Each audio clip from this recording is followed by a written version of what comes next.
Sometimes the hardest words in any language are the ones that carry a quiet truth. Words like I should have, I wish I hadn't, or even the simplest one, sorry. We avoid them because they reveal something fragile about us. Yet, if there is one thing I've learned, both as a teacher and as a human being, it's this: regret is not a punishment. It's a doorway to who we were, who we pretended to be, and who we might still become. Today, I want to talk about regrets, not as mistakes, but as second chances disguised as memories. The kind of memories we try to forget until life gently asks us to revisit them, not to suffer, but to understand, to learn, to speak about them, even if the words feel unfamiliar on our tongue. Language is a bridge we build between our past and our future. Every time you try to express something difficult in English, you're not just practicing vocabulary. You're giving yourself permission to heal in another language. So stay with me. Sit with your own stories for a moment. Notice the regret that hurts the most and the second chance hidden just behind it. Because today, Marcus and I will walk through that doorway together. And maybe, just maybe, you'll find words you've been avoiding for years. Marcus, can I ask you something a bit personal? You usually do. Go on. When you think of the word regret, what's the very first memory that wakes up inside you? Wow, starting heavy today, huh? Only heavy if you run away from it. If you stay, it becomes honest. The first memory, it's something I don't really talk about. Then talk about it with me. Sometimes English feels safer because it's not the language you use to hide things. Maybe let me think. It's about a choice I didn't make. A chance I didn't take. What kind of chance? A relationship, someone I cared about a lot. I kept postponing things, conversations, decisions, feelings, and then one day she stopped waiting. How would you express that in English without trying to impress the grammar? I'd say, I regret not telling her what I felt. But it feels flat, too clean. Then let it be messy. Say it the way it exists inside you. Okay, maybe. I wish I had told her the truth before she walked away. That sounds more like it. Much more. What truth did you hide? That I loved her. That I was scared. That I didn't want to lose her, even though I acted like I didn't care. Fear dressed as indifference. A classic. Yeah, exactly that. Kept thinking later. I'll tell her later, but later never came. And how does that feel now in English? It feels sharp. Like the words cut a little. I should have told her. I shouldn't have waited. Those sentences hurt. They also free something inside you. Try saying one of them, slowly. I shouldn't have waited. Yeah, that one stings. Why did you wait, Marcus? Because I wasn't ready. Or maybe I was, but I kept pretending I wasn't. I told myself she deserved someone more certain than me. And now? Now I feel like I was the one who wasn't enough. The regret isn't about losing her, it's about not showing up. And what would you tell her today if English were the bridge? I'd say, I'm sorry I was afraid. You deserved honesty. But I don't know if it matters anymore. Regret isn't about changing the past. It's about revealing yourself to yourself. What's the sentence you're still hiding? There's one, but it's embarrassing. Say it anyway. Whisper it if you need. I miss who I was when I was with her. There. That sounds pathetic, doesn't it? Not at all. It sounds alive. Regret often shows us versions of ourselves we abandoned too soon. How does it feel to say that in English? Exposed, but lighter. Like the sentence released something. Good. Now tell me, what was the moment you regret the most? The night she asked me, do you want this or not? And I said, I don't know. But I did know. I was just scared. So how would you say that moment in English? I lied when I said I didn't know. That's the truth. And what should you have said? I want this, I want you. I've just been afraid to admit it, but I said the opposite. Fear speaks loudly. Courage whispers. Sometimes we choose the louder voice. I guess so, and you know what's strange? Talking about this in English makes it feel like I'm watching another version of myself. Languages do that. They give us distance. And with distance comes clarity. What do you wish you had done differently? I wish I had been braver. I wish I had been more transparent, but mostly I wish I hadn't waited until she gave up. And what's the English sentence for that? I waited too long to show I cared. It's painful how accurate that is. Now, tell me one thing. Do you regret losing her, or do you regret losing the chance to grow with her? The second one. Definitely. Losing the chance to grow, that's the real wound. Then try saying that in English slowly. I regret losing the chance to grow with her. That's it. That's the heart of it. Beautifully said. Regret becomes clearer when you let the words breathe. Now, if she were standing right here, what would you allow yourself to say? I'm sorry I didn't choose us. That's the line. And if you could rewrite one moment? The moment I said, I don't know, I'd say, I want this. I want you. I still feel the echo of that day. Regret is an echo. It fades when spoken. Try one last sentence. Which one? The one you're avoiding. Okay, I still think about her. That's the one. And how do you feel now? Like the words finally match the feeling. I've never said this in English before. Then today is your second chance. Not with her, with yourself. And with your voice. Regret is one of the few emotions that speaks every language. It doesn't matter where you were born, how old you are, or what life you've lived. Everyone carries a moment they wish they could rewrite. And what makes regret so difficult isn't the memory itself, but the silence around it.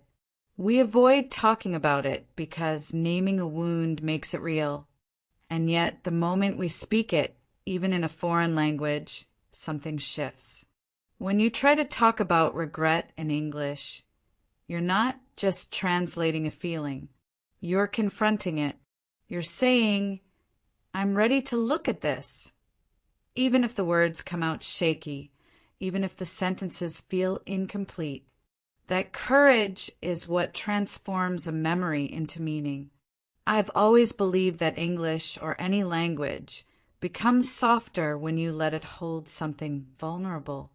We often learn languages through rules, grammar, vocabulary lists, but the truth is, language lives in the emotional moments, in the pauses, in the breath before you admit something, in the voice that trembles when honesty arrives. Talking about regret forces you to revisit a part of yourself you abandoned. It asks you to step back into a room you closed long ago, and this time, switch the light on. And when you speak that memory in English, you create distance. Just enough distance to understand the moment, but not enough to disconnect from it. This is why conversations like the one you just heard matter, because regret is not a sign of weakness. It is proof that something mattered. And English, spoken with emotion, becomes a bridge between who you were then and who you're trying to become now. So if you feel your voice shaking when you talk about your regrets, let it shake. If you search for the right word and struggle to find it, keep searching. Because the moment you speak your regret out loud in any language, you begin to reclaim your second chance. Marcus, earlier you opened a door. Are you willing to open another one? Another regret? Another truth. Regret is just the shadow.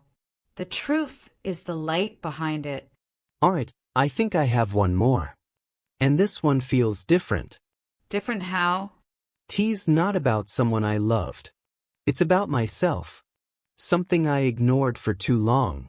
Then let's explore it slowly. What's the sentence that comes first? I should have believed in myself sooner. That's the line. And what moment does that sentence belong to? My college years. I had this opportunity, a project, a chance to lead something important. Everyone said I had talent, but I kept thinking I wasn't ready. And what did you do? I said no, I stepped back. I let someone else take the role. Do you regret the decision or the reason behind it? The reason? I didn't say no because I didn't want it. I said no because I didn't think I was good enough. Try saying that in English, honestly. I didn't trust myself when it mattered. Yeah, that's exactly it. Self-trust is the quiet courage we often forget to learn. What do you feel when you look back? Frustration and sadness, maybe. Because I know I could have done it. I just didn't allow myself to try. And what would you tell that younger version of you now? You're capable. Stop hiding. I wish someone had told me that back then. Someone did. You just didn't believe them. I guess I needed to hear it from myself. But I didn't know how. And how would you express that feeling in English today? I regret doubting my potential. That sounds dramatic, doesn't it? Not dramatic, sincere. English becomes powerful when you stop filtering yourself. Now, let me ask you, what do you think would have happened if you had said yes? I think I would have grown faster, learned more, maybe even changed my path, but the real regret is not the lost opportunity. It's how small I used to think I was. Then say that sentence. I regret thinking I was smaller than I really was. Wow, that hits hard. Good. Let it hit. That's how understanding begins. Now, what second chance do you think life gave you after that? Moving to the US? Maybe. Starting over, learning English. Funny how learning a new language makes you meet yourself again. Exactly. English is not just communication. It's identity. When you speak in another language, you rewrite the way you see yourself. So tell me, Marcus, what have you learned about yourself since then? That I can actually do difficult things. That I'm not the insecure kid I used to be, and that I should stop running from opportunities. Try saying that in English. I deserve to take chances on myself. Feels strange to say it, but good. Why strange? Because I never said anything like this growing up. In my family, we didn't talk about confidence. We just worked, survived, did what needed to be done. So this sentence, it's new territory. Exactly, and it feels like a second chance, but with myself this time. Every second chance begins there, with the moment you decide to believe your voice instead of your fear. You make it sound so simple. It's not simple. It's human. Now tell me, if today you faced an opportunity like the one you lost in college, what would you do differently? I'd say yes, immediately, even if I'm scared. No, especially if I'm scared. Beautiful. Now say that sentence again. I would say yes even if I'm scared. That feels like a promise. A promise to whom? To myself and maybe to the person I became after all these years. Then, here's one more question, the last one. What is the regret you want to transform into a second chance today? The regret of staying small. The regret of being silent. I want to transform that. Put it in one sentence. I choose to stop hiding from my own potential. That's the moment. And how do you feel saying that? Like the second chance already started. Exactly. Regret becomes possibility the moment you speak it. And when you say it in English, you're not just learning words. You're rewriting your story.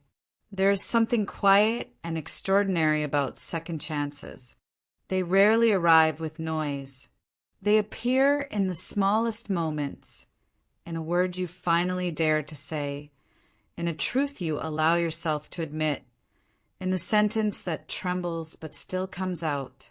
Regret teaches us how deeply we cared, and second chances remind us that caring is never a mistake. When you speak about your regrets in English, you're not only practicing vocabulary, you're opening space inside yourself. You're letting the language hold emotions you once tried to hide. And every time you do that, your English doesn't just improve, it grows roots. It becomes honest, human, yours. So, if something inside you whispered while you listened today, follow that whisper.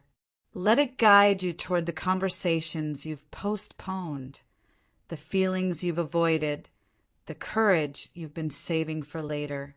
And if this video reached you in a quiet, meaningful way, I invite you to stay with us. Subscribe, leave a like, and keep practicing. There's another conversation waiting for you, and it's already appearing on your screen right now.